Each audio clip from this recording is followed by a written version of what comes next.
എപ്പോഴെങ്കിലും ബിഗ് ബോസിന്റെ ഇതില് എലിമിനേഷനില് ജഡ്ജസ് പറയുന്നത് കേട്ടിട്ടുണ്ടോ? We are actually saving you election സമയത്ത് എവിക്റ്റഡ് ആയ ആൾക്കാരുടെ അടുത്ത്. അപ്പൊ ആലോചിച്ചറിയില്ല ബിഗ് ബോസ് ഹൗസ് എന്ത് സ്ഥലമാണെന്ന്. ശരിക്കും ഈ എപ്പിസോഡ് 8 എവിക്റ്റഡ് ആയിരിക്കുന്നവര് എല്ലാം കുറച്ച് പാവങ്ങളല്ലേ. അവിടെ പോയി ആ ഒരു സ്ട്രാറ്റജി വെച്ച് കളിക്കാൻ പറ്റുന്ന തരത്തിലുള്ള ആൾക്കാരല്ലേ. ടോപ്പ് 20 എത്താനുള്ള സ്മാർട്ട്നെസ് ഉണ്ടായിട്ടുണ്ടാവും. പക്ഷെ ഇനി അങ്ങോട്ടുള്ള സ്ട്രാറ്റജി ഗെയിംസ് നീ പറഞ്ഞ കുറച്ച് കുബുദ്ധി, പിന്നെന്താ അങ്ങനത്തെ കുറച്ച് കാര്യങ്ങളൊന്നും ചെയ്യാൻ മാത്രം എനിക്ക് തോന്നുന്ന ആയിട്ടില്ല. അതുകൊണ്ടായിരിക്കും മാറ്റിയിട്ടുണ്ട്. അതെ, ഇതിനകത്ത് ഇപ്രാവശ്യത്തെ എപ്പിസോഡില് മാസ്ക് ഓഫില് രണ്ട് എക്സ്ട്രാ ആൾക്കാരെ ജഡ്ജസ് നമ്മുടെ വീണ നായരും ഡോക്ടർ രാജത്ത്. അപ്പൊ സീസൺ 5 അല്ലേ ഡോക്ടർ രാജത്ത്? മറ്റൊരു ഏത് സീസൺ ആണെന്ന് സീസൺ 5 അവർ രണ്ടാളും കൂടി വന്നു നമ്മുടെ ഈ ജഡ്ജസിനെ സഹായിക്കാൻ. എന്തായി എന്ന് ഉള്ളത് വലിയ വിചാരിച്ച മാതിരി ഇങ്ങോട്ട് വന്നില്ല, എന്നാലും കുഴപ്പമില്ലാണ്ട് ജഡ്ജ് ചെയ്തു അല്ലേ. നമ്മൾ ഹാപ്പി. അപ്പൊ തിരിച്ചു വന്ന മാസ്ക് ഓഫില് ഇപ്രാവശ്യം ആരുടെയാണ് സംസാരിച്ചത്? പൂജ, ഷിജുലാൽ, താഷിയും എൽദോ. അതിലിപ്പോ നമുക്ക് പൂജന്റെ നല്ല കാര്യം, ഹൗസ് വൈഫിന്റെ എല്ലാ റോളും പണിയില്ല എന്ന് ആൾക്കാർ പറഞ്ഞിട്ട് ഫുൾ ടൈം പണിയെടുക്കുന്ന ഹൗസ് വൈഫ്.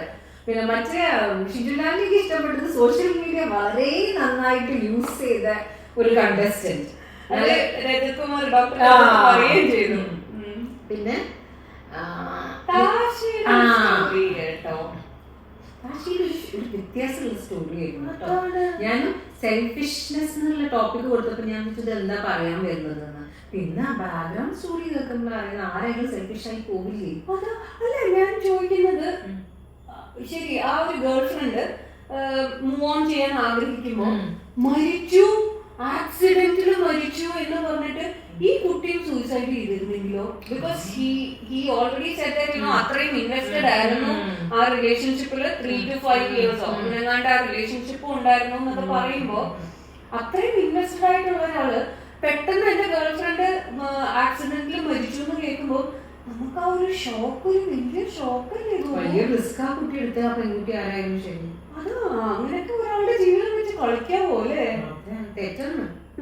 നടന്നു ഇതേപോലെ ചില സ്റ്റോറി നമുക്ക് ബിലീവ് ചെയ്യാൻ പറ്റുന്നതിന്റെ അപ്പുറത്തെ ആൾക്കാർ പറഞ്ഞു കേൾക്കുമ്പോ സത്യം. അപ്പൊ പിന്നെ കാശി ഇപ്പൊ സെൽഫിഷ്നെസിനെ പറ്റി പറയുന്നത്, പക്ഷെ അതിന്റെ ഇടയിൽ ആ ബാക്കിയുള്ള കണ്ടസ്റ്റൻസിനെ ചൂണ്ടിയിട്ട് ഇവരെല്ലാം സെൽഫിഷ് ആണെന്ന് പറയുന്നത് ആവശ്യം ഉണ്ടായിരുന്നില്ല. അത് തെറ്റും ചെയ്തു, അതുകൊണ്ട് എല്ലാവരും റിയാക്ട് ചെയ്തു. എൽദോന്റെ പക്ഷെ എനിക്കൊരു കാര്യമുണ്ട്, എൽദോന്റെ സംസാര രീതി വളരെ നല്ല ക്ലാരിറ്റി ഉണ്ട്. എന്തോ ചിന്തിച്ചിട്ട് തോന്നുന്നു സംസാരിക്കാൻ. അങ്ങനെ പറയില്ലേ? അതെ, അതൊരു പൊളിറ്റീഷ്യൻ കം എന്താ ടീച്ചർ, ഫിനാൻഷ്യൽ എഡ്യൂക്കേഷൻ കൊടുക്കുന്ന ആളായതുകൊണ്ട് പഠിപ്പിക്കാനുള്ള രീതി, സംസാര രീതി എനിക്ക് ഇഷ്ടപ്പെട്ടു. എപ്പോഴും എനിക്ക് തോന്നുന്നു മാസ്ക് ഓഫിന്റെ ഫേവറേറ്റ് സെക്ഷനാണ്. അതെ, ശരിയാണ്. പിന്നെ ഗെയിമിലോട്ട് വരികയാണെങ്കിലും ഗെയിമും നല്ല ജഡ്ജി ഗെയിം ആയിരുന്നു അല്ലേ. ഈ ജഡ്ജസിന് കുഴപ്പമില്ല, ശ്രദ്ധിച്ചു ഒരു സമയത്ത് അവർ കൈയടിച്ച് നല്ല സ്ട്രാറ്റജി പറഞ്ഞ കാര്യം തന്നെ ഏതോ ഒരു ലൈൻ അവർ ഇമാജിനറി വെച്ചിട്ടുണ്ട്, അത് ക്രോസ് ചെയ്യുന്നതും അവരുടെ സ്വഭാവം മാറും. പിന്നെ അവരതിന് കുറ്റപ്പെടുത്തലായി. എക്സാമ്പിൾ ഷിബിന്റെ ഫസ്റ്റ് ടൈം ഈ കുട്ടി ഒരേ സ്ട്രാറ്റജിയെ കാണിച്ച ആൾക്കാരെ മാനിപ്പുലേറ്റ് ചെയ്തിട്ട് അങ്ങോട്ട് മാറ്റി ഇങ്ങോട്ട് ചാടിച്ച. ആദ്യത്തെ പ്രാവശ്യം ഷിബിന്റെ ഗെയിം ഇഷ്ടപ്പെട്ടു ഫൈനലി ആദ്യം ഔട്ട് ഹൗസിലേക്ക് പോയത് അവൾ തന്നെ. പിന്നെ എനിക്ക് തോന്നുന്നു അതില് കയറി കുറച്ച് ഇൻവെസ്റ്റ് ചെയ്ത് കുറച്ച് അഗ്രഷനും ഒക്കെ കൂടെ ആയപ്പോഴത്തേക്കിനെ ജഡ്ജസിന് മതിയായിരുന്നു. അവർക്ക് ഇഷ്ടപ്പെട്ടില്ല, അങ്ങോട്ട് ദേഷ്യപ്പെടലും കാര്യങ്ങളൊക്കെ ആയി. ഈ എപ്പിസോഡിന് ഏറ്റവും ഇഷ്ടപ്പെട്ട ഭാഗം നമുക്ക് ഇതാ. ഇത് കഴിഞ്ഞിട്ട് ഫേസ് ഓഫ്. ഫേസ് ഓഫും കുഴപ്പമില്ല, എല്ലാവരും അത്യാവശ്യം പറയേണ്ട പോലെയൊക്കെ പറഞ്ഞു. എലിമിനേഷൻ ആയിരുന്നു ഈ പ്രാവശ്യം ഞങ്ങളുടെ ഫേവറേറ്റ്. അത് എന്തുകൊണ്ട് ചോദിച്ചു? അത് ഈ പാവങ്ങളായതുകൊണ്ടാണ്.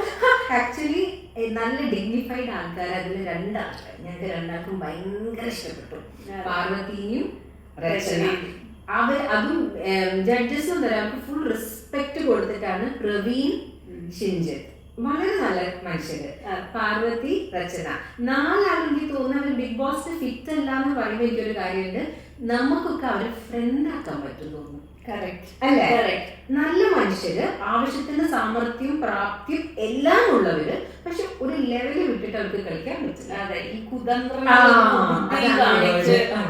കാണിച്ച് അങ്ങനത്തെ ഒരു പരിപാടിക്കും ഇല്ല.